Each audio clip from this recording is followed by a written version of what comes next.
Welcome back to my channel guys in the new blog. आज चाहिँ म चाहिँ फेरि नयाँ एउटा कुरा लिएर आएको छु। के छ भने म चाहिँ हिजो चाहिँ कन्सल्टेन्सीमा गएको थिएँ। अब कन्सल्टेन्सीको नाम के अरे मेन्सन नगरौँ होइन। त्यहाँ चाहिँ के हुँदो रहेछ भने यो के अरे टप अप कोर्सको लागि आएको थियो। अब मेरो चाहिँ अब टप अप कोर्समा भएन, किनभने बीपीपी युनिभर्सिटीले के गरेछ भने अब 3 सालको ग्याप जुन छ हाम्रो एसएलसीदेखिको डिप्लोमा लेभलसम्मको, त्यो चाहिँ ग्याप चाहिँ 3 सालभन्दा बढी हुनु भएन। यदि 3 सालभन्दा बढी हुन्छ भने त्यो चाहिँ रिजेक्ट गरिन्छ है, अफर लेटर पठाउँदैन बीपीपी युनिभर्सिटीले। त्यही भएर मेरो चाहिँ के भयो भने 3 सालभन्दा थोरै 4-5 महिना बढी भएको रहेछ। किनभने म चाहिँ ल्याब असिस्टेन्ट चाहिँ बिचमा चाहिँ 15 महिनाको कोर्स पनि गरेको थिएँ नि त।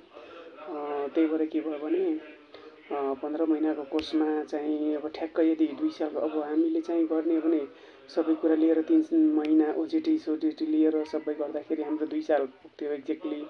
अनि मेरो त्यहीँ के अरे डाइरेक्ट तुरुन्तै चाहिँ अफर लेटर आउँथ्यो युनिभर्सिटीबाट। तर ठ्याक्क चाहिँ उसले के गर्दो रहेछ भने युनिभर्सिटीले ठ्याक्क 15 महिना ल्याब असिस्टेन्ट छ भने ठ्याक्क 15 महिना मात्र जोड्दो रहेछ कि।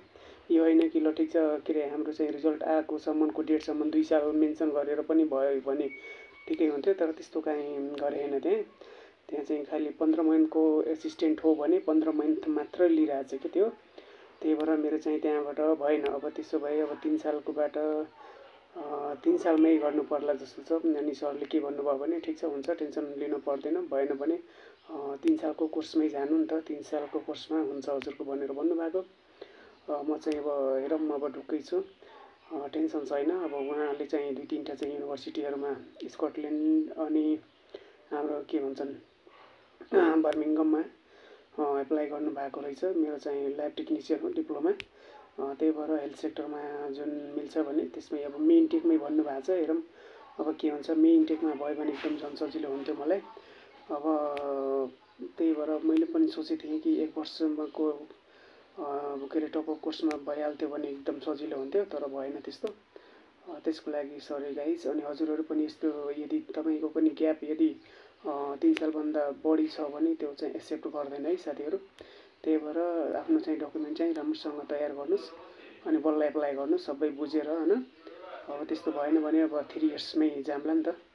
राम्रोसँग हजुरहरू पनि राम्रोसँग सबै गरेर अनि त्यसपछि बल्ल कन्सल्टेन्सीमा जानुहोस्, बुझ्नुहोस्। 3 इयर्स भए बढी छ भने 3 इयर्समै के अरे 3 वर्षको चाहिँ ग्याप देखाएको छ भने 3 इयर्समै लाग्नु है। मलाई सक्दो यो के अरे यो